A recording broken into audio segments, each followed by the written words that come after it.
Southeast Asia's energy transition is entering a defining decade where demand is rising and systems are under pressure. And the challenge is now less about ambition, more about how we deliver. This is a conversation for Enlit Asia in partnership with MKI Electricity Connect 2026, where the power and energy community comes together to share how energy systems are evolving across ASEAN. Join us as the region works towards stronger energy resilience and sovereignty.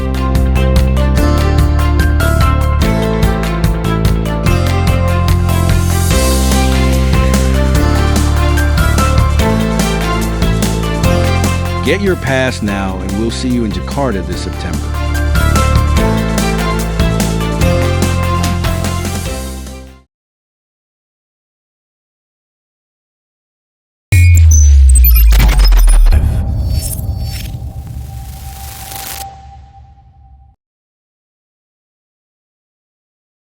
Afternoon, everyone, and welcome. Thank you for joining us for today's webinar hosted by Enlit Asia 365, a year-round platform for timely discussions created to keep the conversations active for the ASEAN power and energy professionals beyond the annual event.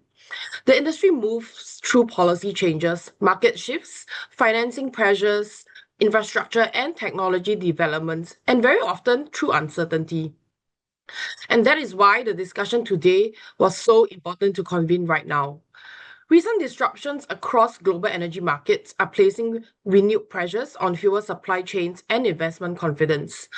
For Southeast Asia, where many power systems remained exposed directly or indirectly through global fuel and supply chains, supply volatility, these developments affect not only how power is generated, but how economies remain competitive and how societies remain confident in the energy transition.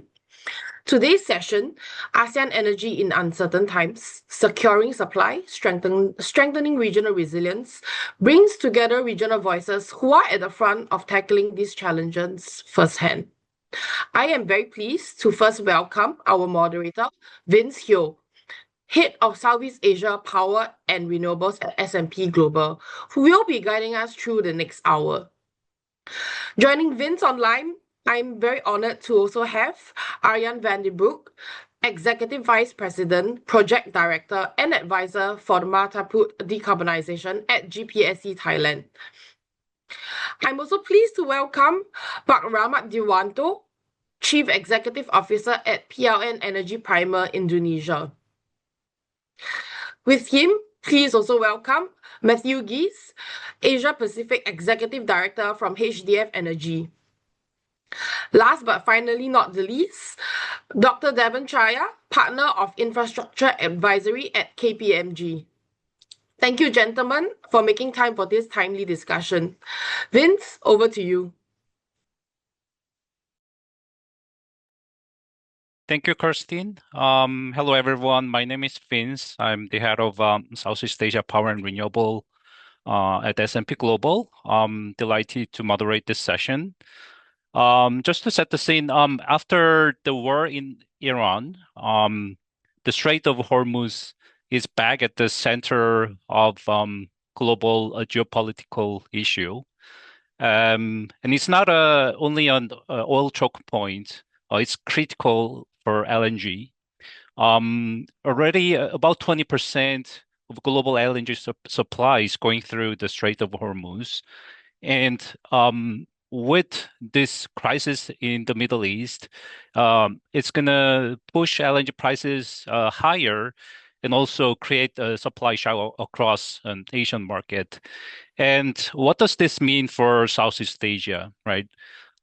This comes at a difficult time for the region because, firstly, the Southeast Asia, the power market, gas already account for about 27% of the generation mix. And also, what's more important, domestic gas reserves are declining while power demand is rising. And data centers are actually adding more pressure to the power system. In fact, based on our forecast, Southeast Asia power demand is expected to rise by 53% over the next decade. So the region clearly needs a lot of power, and it has to be reliable and also clean. So with all this geopolitical risk, the question becomes, how will these higher LNG prices push countries in terms of the energy transition, but also will it actually drive uh, more coal in the generation mix, right? So we're gonna unpack all of these topics with our panelists. But before we delve into the long-term implication of the geopolitical risk, let's start with where we are. So the first question I want to raise is how is this higher LNG prices are affecting ASEAN power market? So perhaps I will start with you, Dr. Dibon. If you can share your thoughts around the impact of this geopolitical risk in the ASEAN energy market. Thanks, Vince. And this is a very pertinent question that is being asked across the board. So let me just start off by saying that the saving grace, and let's start with the good news, and that is the saving grace in all of this is that even though there are umpteen supply challenges, the demand, as you have rightly put, there is going to be a demand surge, but that demand surge has not yet happened, or at least the demand has stabilized. And that is really a saving grace for many power utilities who are able to keep up, at least at the levels that it is safe enough at the moment. So that's really the start point. In terms of the impact itself, as you mentioned, that Strait of Hormuz does have a global impact, but I would just like to talk about how pronounced that impact is in ASEAN, because 55% of ASEAN's imports, energy imports, are coming through the Middle East. So that's really an impact area.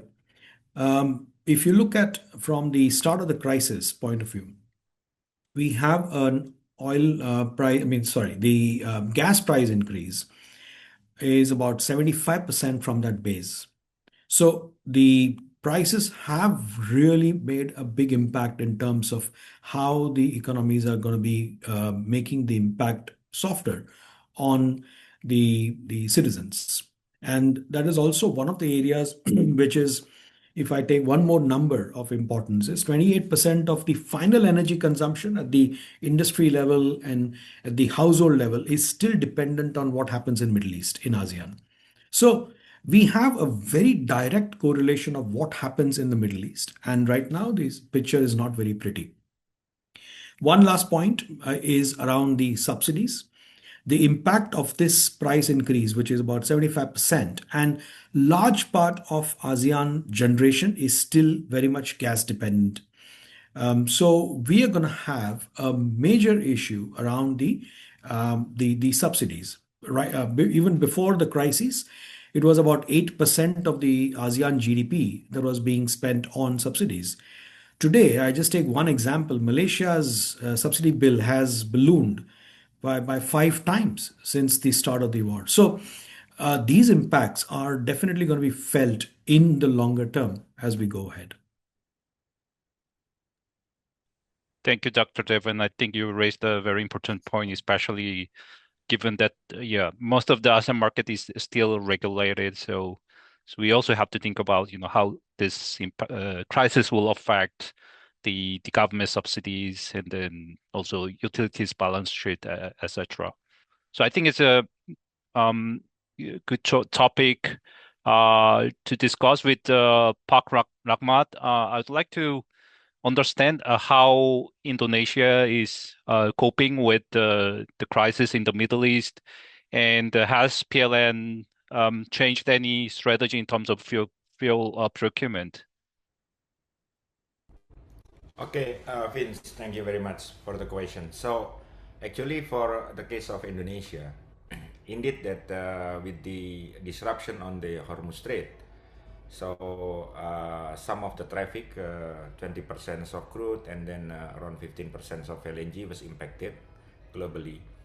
But to put you in perspective, that in Indonesia actually our power generation is still heavily depending on coal. Let's say almost 70%, 67%, and then the gas here is very interesting because in Indonesia we used to consume the gas pipe, but starting 2 years ago we started to consume more LNG. It's like 55% LNG out of 100% of gas, and the gas proportion in our power generation is around 17%. So the remaining is we still consume oil. It's very small, 4%, and then the rest is renewable, which is still in the beginning. So in terms of supply, we still have our domestic supply for coal, and then also for gas, even for LNG. But for oil, in terms of supply, we are disrupted also because of the supply from the some of it, the refinery in Singapore is also impacted to us. But even though in terms of supply we are not really impacted, but still, I mean, this closure of Strait Hormuz is impacted us more on the commodity price. So first is of course, even though small, but the oil with the price oil price increase, it impacted on our purchase price for oil, and then LNG as well, because mostly our LNG contracts, we are still lucky because we use oil index, so we do not really heavily impacted because of the surge on the LNG spot price. But still, with the increasing oil price, and still we are using the oil index, then our LNG price is impacted also. So that is the impact on our side. In terms of the spending for the fuel, it impacted us a lot, which of course at the end, because the tariff is still regulated by the government, so it will drive the increase on the subsidy. And then in terms of the strategy, actually this crisis in the Middle East is put it more pressure on our side to reduce the usage of imported fuel, especially oil. So that's why we are keen on to boost our domestic, either gas or renewable. So again, this is underline our commitment to increase the renewable and in the future. I think that as the starter, if you have any comment or question, please. Yep. Thank you, Pak Rahmat. I mean, I think the role of gas in the long-term generation mix, but also, I mean, you raised this point on, maybe also shifting the focus more towards renewable, I think is also a good discussion topics. We can touch up on that later. I'd like to ask Aryan, your company operating in Thailand. So I'd like to hear about how this crisis is affecting power generation cost in Thailand and your power portfolio strategy going forward. Yeah, thanks, Vince. I think it depends a lot on what is the generation, and not so much only what is the impact, but also who is impacted. So we have a private network in Thailand, and actually there's two ways to look at it. First of all, if we have customers that are gas-linked customers, that means that there's a pass-through from our gas price to our customers. So the one who has the biggest impact is our customers. There's another structure of price where it's more government-related tariff, and there the impact falls on our company. So even the price rise is in Thailand not as big as in the Ukraine case. So this time it's a little bit lower. We do have impact, but the impact in a lot of cases falls with our customers and not so much with the power generation. Nevertheless, does not mean that we don't do anything. ask about the dispatch. The coal was already the cheapest, was cheaper than gas. So I don't see in the current situation an increase of coal because coal was already the cheapest. So there's no change there. However, if you look at, and that comes back to your comment about renewable, with a higher gas price and especially a higher forecast of the gas price, that means all your old business cases that maybe you have rejected in the past, like a retrofit or renewable energy or solar or whatever, in the past, maybe it did not seem feasible, but with a higher forecast of the price, these business cases, you can off-shelf them, take them off the shelf and relook at them again, because maybe now they are feasible. And we have to say that normally, and that's interesting to think about, normally in the gas price forecast, geopolitical incidents are never included in these price forecasts from the big companies. So you get a forecast, what is the normal situation? But you see that over the years that the normal situation is not normal anymore. So there's a lot of incident geopolitical happening, so you get price spikes. So maybe it will end up in a kind of premium on your supply, or a premium on your gas price, and that will strengthen the business case, of course, for renewables. Thank you. I mean, the geopolitical risk to be reflected in the price premium. I think that's what we are seeing globally now. We are actually one of the price forecasters, and as of now, I think LNG market is about 45% higher than last year. I think we expect this price level will remain at least for next couple of months. But as you said, I mean, it's important to consider this premium. But I think it's really hard to actually forecast what's going to happen globally, especially given all this geopolitical risk, which is very hard to predict, right? So thanks for your comments. I would like to ask Matthew, if you can share, the impact of the crisis in the Middle East across ASEAN. I know, like, you also have some experience in the Philippines. If you can share what's happening in the Philippines. Yeah, thank you, Vince, for the question. So I represent HDF Energy. I'm based in Jakarta, but I cover Asia Pacific region with a quite strong focus on Philippines, Indonesia. And if we see that globally, 20% of the oil supply is going through the Strait of Hormuz, when we look at Philippines in a more specific way, we see that the dependence is much, much stronger. 98% of Philippines crude oil is imported from Middle East. And when I compare the dynamic among all countries, I have the perception that Philippines was the country with the strongest impact related to the crisis, because it wasn't only a question of prices, it was a question of availability of the oil itself. And I remember the trips I was doing at that time, most of the fuel stations were closed. Specific policies were implemented by the government, like work from home, to help to diminish the oil consumption. So we see that Philippines is in a quite specific case compared to Indonesia or the other countries of the region. And in addition to that, they have less coal and gas resources. Hence, they are dependent mainly at importation to provide energy and electricity in their country. And it explains the specific focus they have on renewable energy, but we will talk about that later. Thank you, Matthew. I think we'll discuss a bit more about more country specific maybe reaction to this crisis over the mid to long term. So we briefly touch upon where we are today, given all this geopolitical risk. This brings me to the next question on the reliability and firm capacity question. So the gas, has become more expensive than before, but if you think about, the role of gas that the industry was talking about, it has an important role to play in terms of flexible and reliable source of power generation, right?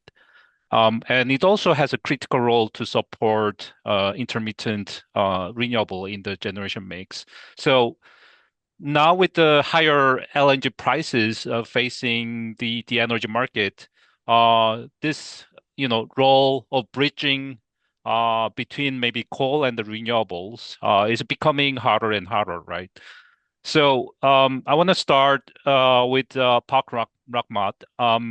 If you can elaborate, what is the evolving role of gas in Indonesia and maybe compared with other emerging technologies that you're seeing in Indonesia?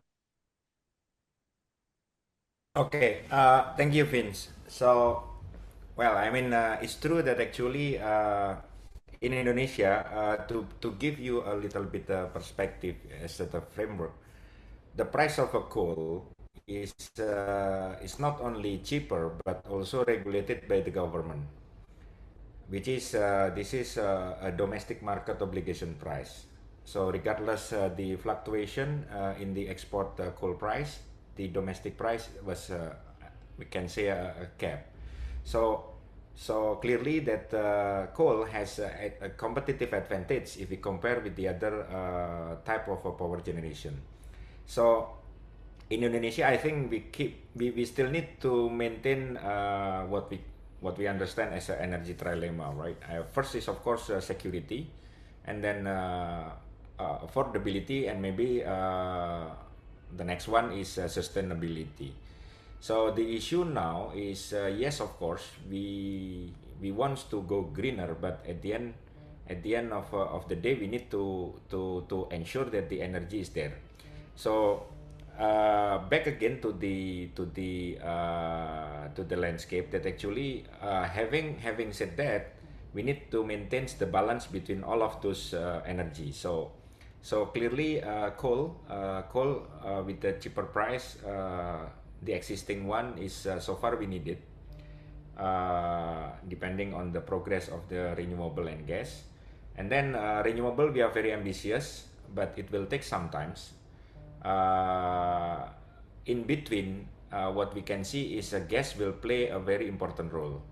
So yes, I agree with you that the gas price is, I mean, there is a push on the price increase for the gas price, but I think gas is still way cheaper than oil. And I want to add you another thing here is that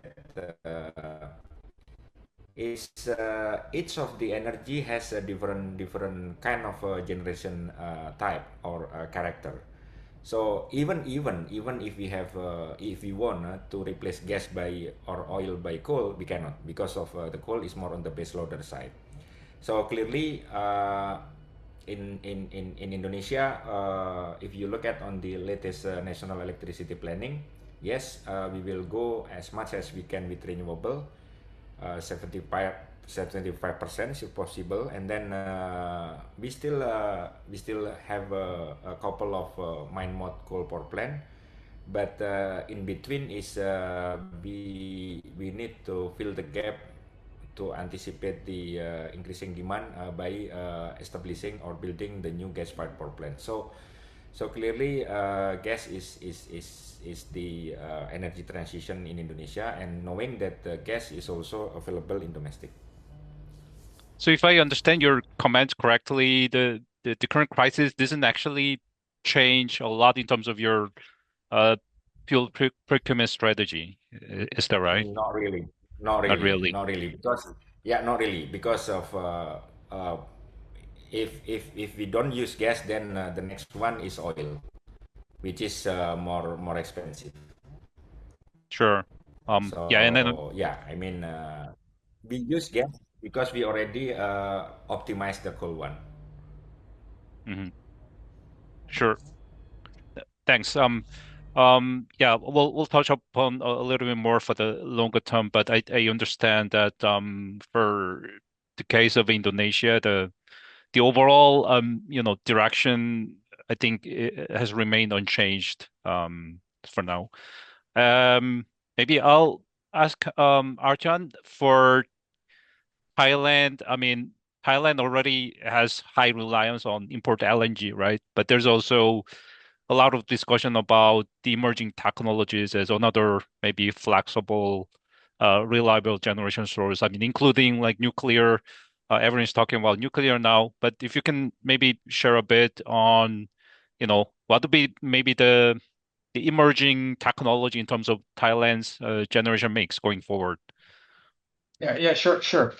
Just to start with the point you made about nuclear, I think nuclear definitely is interesting for Thailand, and I think it's even a must if we want to go net zero.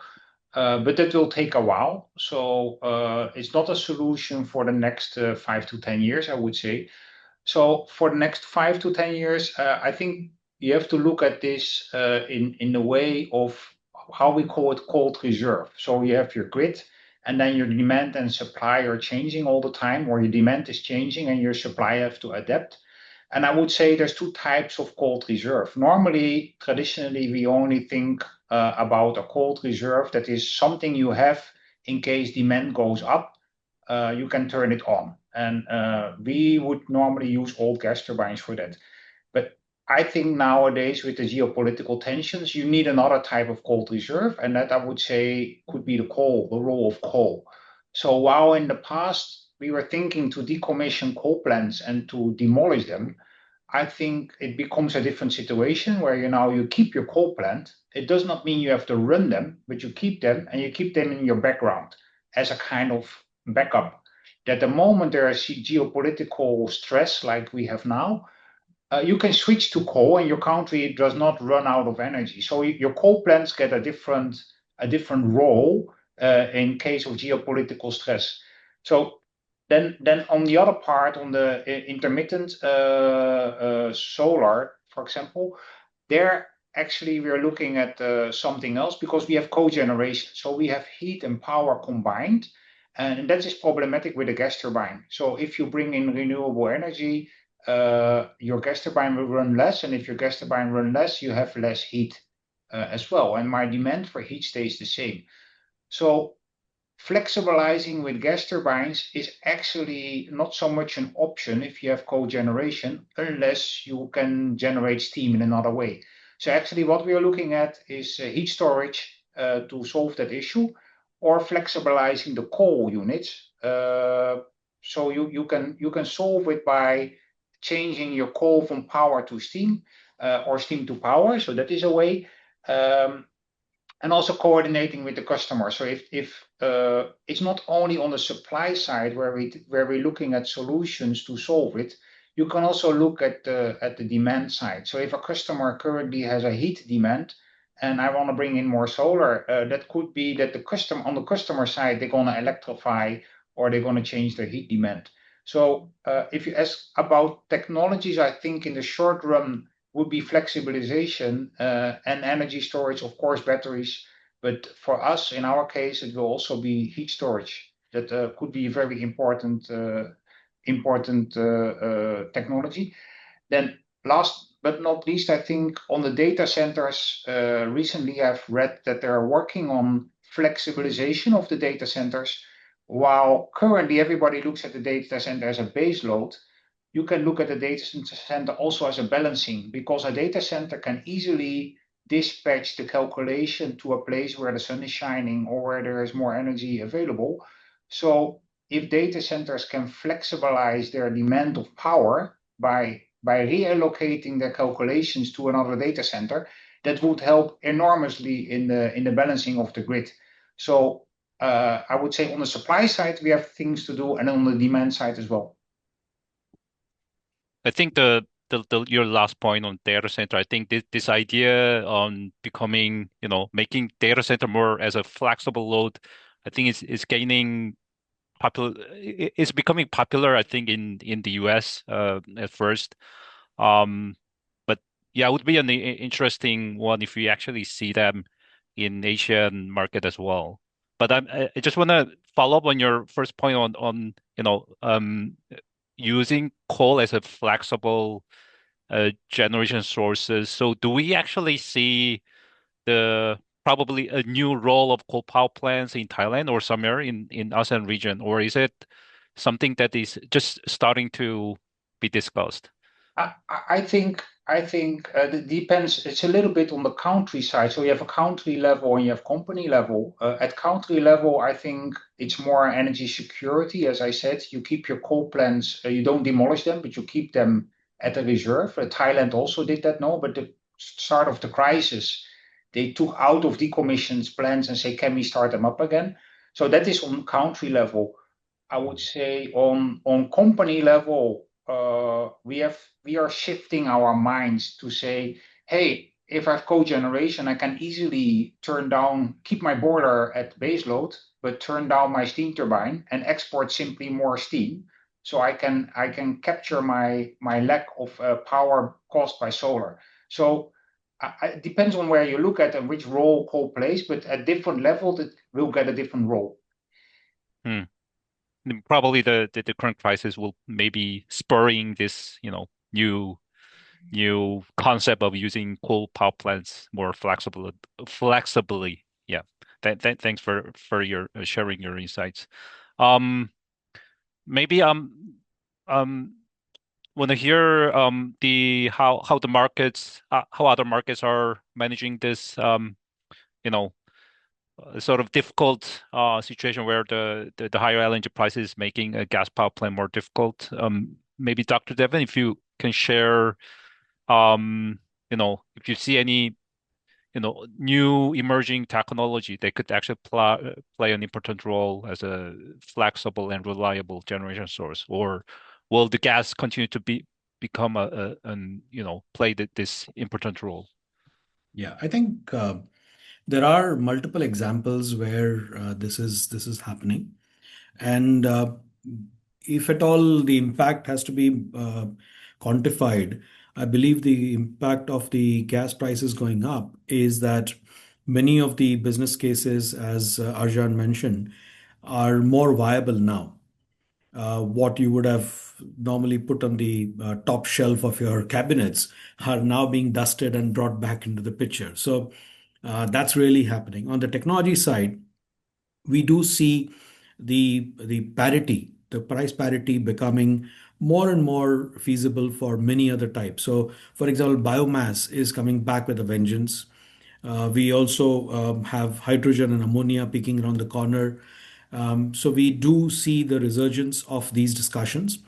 Batteries wise, it is no longer a question about why a megawatt scale battery, but it's more about why an LNG peaking plant instead. So we have seen those, and the grid technologies are improving multifolds to incorporate more and more renewables, which is being seen as a natural sovereign resource for energy production. So VPP, for example, are really being seen as an efficient way of dispatching using, let's say, a synchronous condenser and more of the virtual inertia providers. So it's basically mapping the electrical power networks to be at par with telco, where virtualization of networks is possible, maybe using AI, because it's like splicing is important, but splicing cannot be done on a physical basis. But AI is helping you do that on a virtual basis. So there are these technology advancements which are happening on the grid side, which allow you to take more renewables into the grid. At the same time, all the other business cases are becoming more and more viable. Thanks. I mean, use of digital technology, I think, is maybe the next advancement that we are expecting, especially because we're going to see more of distributed generation sources in the market. Matthew, do you see any maybe new emerging technologies across ASEAN region? Yeah, and I think it's related also to the dynamic on LNG. I think there are two topics which are driving the cost higher and the constraints related to LNG. First, the demand related to data centers. So, as a French company, we are present globally. Definitely in the US, the pressure on demand is getting higher and higher, and so high that the lead time may become unbearable. We are hearing figures like more than 5-6 years of lead time to get the technology available related to gas turbine or engine, plus a significant increase of capex. And hence, it's pushing some data centers developers to look at alternatives to LNG, hydrogen being one of them. In Asia and ASEAN, we have similar discussions with some data centers players, and it's really related to the issues of the lead time to have the gas turbine and engine available. Meantime, we see that globally, once you integrate more intermittent power into the system, into the grid, but you need peaking power plants available too, and hence is driving the demand higher for LNG. We can look at what happened in Germany the last 5 years. More wind and solar installed equal more gas turbine or engine. And I believe there will be a similar trend in Asia. In countries like Indonesia, the mix is quite dependent to coal. So I think we don't see this kind of move yet, and the level of integration of solar energy is quite limited. But on the long run, we should have a similar pattern. To my view, it's a room for innovation, and especially for hydrogen or ammonia and methanol, as it can be produced anywhere. Just need electricity and water if you want to make green hydrogen. So on the long run, it should be a unique way to have a source of green peaking electricity available to accompany the growth of solar and wind. I think the point you mentioned about the rising capex, right? It's not only the higher LNG prices, but also the higher capex to secure gas turbine is becoming a major bottleneck for new CCGT across ASEAN region. And just talking about what's happening in the US market, the data centers, because of this, higher capex and hard to secure gas turbines, it's also hard to get the grid connection. So they're actually going offline and then, building more of a on-site like generation sources, including, small gas turbines, but also like fuel cells, solar battery, etc. So do you actually see, some of the new loads or data centers, considering this approach in ASEAN region? HDF is developing hydrogen projects globally, and we provide fuel cells also. So, we are dedicated to that topic. And when a player globally has ideas about doing hydrogen projects, it's frequent that they knock at our door. So I'm not 100% neutral on that topic. So again, definitely in the US, we see it, and we see it a lot for very large scale projects.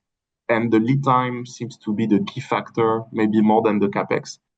In Asia, we have similar discussions, but it seems to be less advanced, less clarity in terms of scale, project location, and so on. But we are discussing with project developers who are facing those issues. Oh, my lead time is several years, the capex is increasing, I need to find alternatives. Technically, there are alternatives. Hydrogen is easy to be produced. It can be done anywhere as long as you have land available, electricity, water. The challenge for hydrogen is also the price on the short term. And even though LNG is volatile, still hydrogen price is not cheap, but there are added value also to be green and greener than gas. That's why personally I'm addressing those demands, and when people are connecting with us, we will provide support. But meantime, we try to be more proactive on island grid schemes where those grids depend at 100% on diesel genset. It's extremely expensive. And if you want to deploy LNG there, I know that Padewanto is most likely working on such topic, but the scale matter too. And when you want to deploy gas infrastructure, scale can be an issue. And this is where there is a short-term niche opportunity for hydrogen projects, and where it can be seen as available and affordable solution. Thank you, Matthew. I want to come back to you later on the topic on hydrogen. Yeah, so let's talk about that. So, lastly, we want to shift gears towards the long-term implication of the current, market environment. So, how the governments, utilities, and the regulators have to respond in the long term. Because, if you think about the ASEAN market and in related to the climate change, so at least four countries in ASEAN has submitted the NDC goal last year, which actually extends to 2035 pledge. And also, interestingly, all of these four countries actually have pledged to peak emissions by the end of this decade. So there's a commitment on the emission reduction, right? But now we are talking about the energy security, the role of coal, etc. So clearly, for the government utilities, there's an important consideration to be made in terms of how to strike a balance between the energy security and sustainability, right? So I want to start with Dr. Devon. If you can share, how the current crisis is actually shaping the future of ASEAN's energy transition. So let me start by saying that all the impact that was definitely negative in term from the geopolitics perspective on the energy transition, overall it is quite positive. And why do I say this? Is that although the direction may have changed a bit in terms of the energy transition being not only about decarbonization and the various aspects of fuel replacements, it may have been the destination still remains energy transition, but the path to energy transition has changed. If you look at let's look at the biomass, as I mentioned before. That becomes a viable portion now because you definitely have the possibility of comparing it with the LNG's increased prices. So you have a need for you to move into different cheaper sources, and that's really driving an energy transition in an oblique way. Energy efficiency has much bigger impact now because of the tariff increase in the electricities. Although the subsidies are there for a while, it may not be possible for utility companies to keep the prices at that level. So regulators will have to take a call in terms of increasing the tariffs. Now that is forcing energy efficiency to become a mainstay for reducing the energy bills. So, energy transition, as we had seen it, let's say 5 years back, which was mainly around the climate impact, has now taken a shape of climate impact plus energy security plus energy affordability. So it's really becoming a little more complex web, I would say. But in the end, I believe the direction is towards achieving that transition as soon as possible because the business cases, as I mentioned before, are rapidly changing with the situation on ground changing. I'll just take one more example of, let's say, what happened with data centers. The corporates started shifting their payloads to data centers to reduce their scope 2. It might also happen that this is the same approach taken by countries where they can reduce their first level risk by power imports. So you are making a first level risk, which was your fuel risk, into a second degree risk, which is more about the power itself, the availability of the power itself, and changing it or pushing that particular risk to the other country. So power imports could also see invigoration in terms of how we are looking at energy transition on the overall basis from ASEAN. Thank you. Yeah, I mean, power import. I think in particular, Singapore maybe is one of the countries which are considering, as a new supply options, especially for powering data center. Pak Rahmat, can you share how the Indonesia is shaping energy transition in the long term. And also, I think, just maybe focus on renewables, how the countries and PLN is trying to unlock the potential of renewables in Indonesia. I think you're on mute. Yeah, sorry. I hope you can hear me. Yes, I think we are on the same page, especially 3 years ago when everybody is concerned about the energy sustainability, and you can find also in our next national electricity planning that we are very ambitious with 75% of the new generation coming from renewable, right? Either solar, wind, hydro, or geothermal. Uh, we are very ambitious, and now even with the Middle East crisis, so we got the momentum.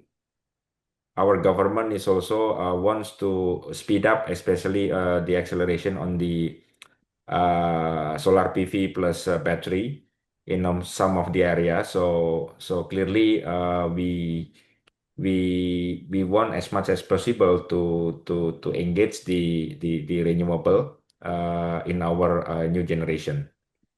And then on the geothermal and hydro, I mean, we still need to, at the same time, we deploy our renewable from hydro and geothermal, we need to upgrade also our transmission. So no doubt that actually in Indonesia, we think that we need all of those energy. So we cannot differentiate that we only need one energy over the other energy. We need all of them.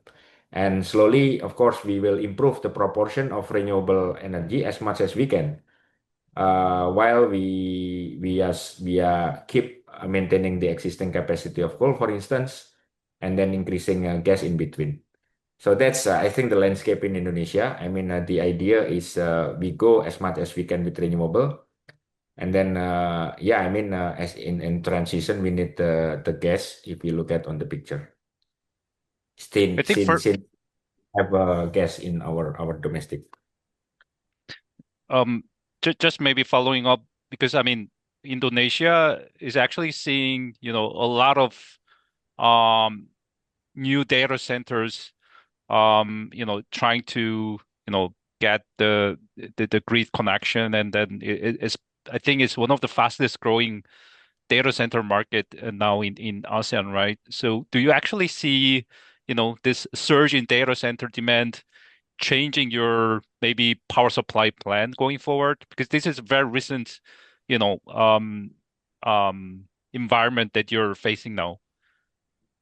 That's true. Actually, the main driver, we experience the increase on the electricity from the electrification in transportation, even agriculture, in mining. But the biggest driver, what is happening in Indonesia now, is data center. That's true that actually we, especially in a certain area like in West Java or Jakarta, and then in Batam area, there are new data center users coming. So that's increase our demand, and in that sense, so we need to fill the gap to increase our generation. And yeah, since I think the fastest way now is gas, I think. And especially most of them, even though the data center is bigger, but if we sum up all of the demand, I think we need more on the bigger side. So that's why gas is more suitable for this one. And also some of the data center, they require the cleaner energy. So yeah, I mean, that's what we can see now. Actually, we need more and more new gas fire power plant. Even though, yeah, of course, we need to tackle about the availability of gas turbine. Yeah, I mean, I think like talking with the data center hyperscalers, I know like they're not very patient in terms of, waiting for the That's new true. power supply or grid connection. So whatever actually can be supplied, as fast as possible, I think they would be happy to, take them, right? At the end Yeah, of the day, yes. yes.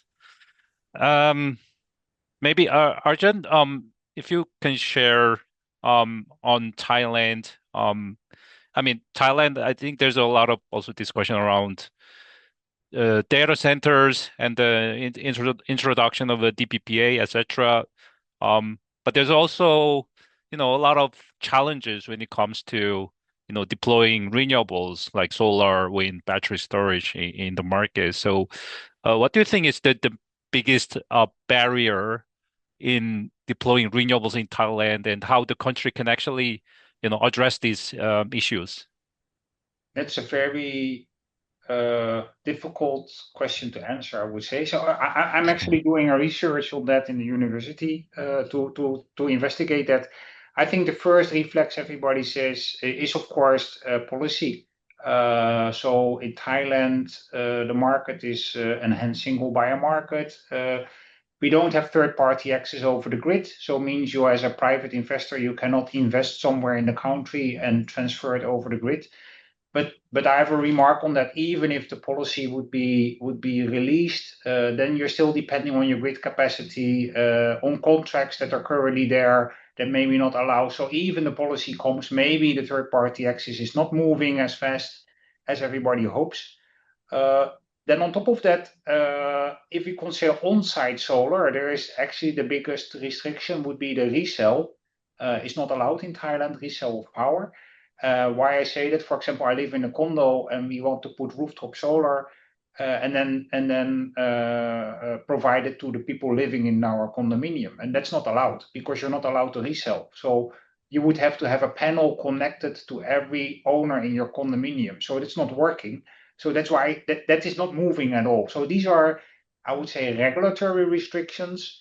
But there's also so much more than that. If you talk about renewable energy, you talk about also your weighted average cost of capital. What do you pick as a company? Maybe we come from a power business originally, so you take the same one. How you do your financing? What is the contracts with your customer? In our case, we have our own grid. How do you modify it? Maybe you have to change your relay settings for your security of your grid, all of that. So I don't say it's only government and only policy. I think Thailand is moving towards a PDP, a new PDP that will relax a lot of these restrictions that we currently have. I hope so. But after that, it will not change overnight. There's so much we have to do as a business, and that we have to do together with our customers, because maybe we have to change contracts, take or pay contracts, capacity payment that has to change, because if the sun is not shining, you also need power, so you still need that gas turbine to be there. So your pricing structure has to change. So I would say the biggest barrier is at this moment maybe regulatory, but it's not the only one. And the moment regulatory is solved, there's a lot of barriers that we have to solve. Yeah, I mean, I think in many markets across ASEAN, I mean, for renewables, the economics already works, but I think in many cases it's actually the regulatory barriers that is actually becoming a big bottleneck for the fast deployment, I would say. Matthew, if we discuss about maybe hydrogen a little bit, if you can share maybe the role of hydrogen in the long term in terms of decarbonizing power sector across ASEAN. And a few words first on those targets on very long run. I've been working in renewable energies my whole career, and I feel we need to be very careful on those targets in 2040, 2050, 2060, while the political dynamics is changing every couple of years. So personally, in a very empiric way, I see that the main focus of governments and utilities is the price and the availability of the source of power. Whatever the source of power, the cheapest will win. Unfortunately, but this is how the world works, and it's important to keep that in mind. That being said, and related to hydrogen, the current dynamic, I think, will help the energy transition. The price volatility for the fuel, for the molecule became very unpredictable and the prices came very high. Hence, green hydrogen, green ammonia um, may have an opportunity because even though it's not that cheap today, at least there is no volatility. So working on a business plan could be easier with green hydrogen and green molecules in general. And it's forcing key stakeholders to look at a sustainable long term and not sustainable in terms of climate only, but again, in terms of business model, prices, availability. So the 2, 3, 4 years ago, there was a huge momentum on green hydrogen and there was a bubble on the market. Definitely, the targets were unrealistic. People were expecting figures, prices of green hydrogen, which were not possible. Now, I think the vision is more realistic. It may sound negative for some people, but I think it's more positive somehow because we focus on real projects, concrete projects, realistic projects which can materialize in the near future, while before it was long-term targets which were counterproductive at the end because everyone was waiting for $1 or $2 per kilo. So it's important to look at what is working on the short term, like the island grids application, data centers, and the demand will grow and follow afterward. Thanks, Matthew. I mean, the hydrogen industry definitely, I think, is going through a reality, test now and see whether it's actually will become a commercially viable option. I think we are running out of time. Thank you very much again to all our panelists for very insightful discussion. I think based on today's discussion, it's been a short 1 hour, but we touch upon many things. I started with the question how the high LNG prices will have an impact on the power market across ASEAN. But I think it comes back to this question on energy trilemma, right? It's energy security, affordability, and also sustainability. And I believe based on our discussion, none of these actually have to be compromised. It has to work in balance. I think that's probably the key takeaway I got from today's discussion. And we will continue this discussion at the Enlit Asia in Jakarta coming in September. So I look forward to more insightful discussion in June, in September. So thank you again to our panelists, and thank you everyone for joining us today. Thank you. Thank you, everyone. Thank you.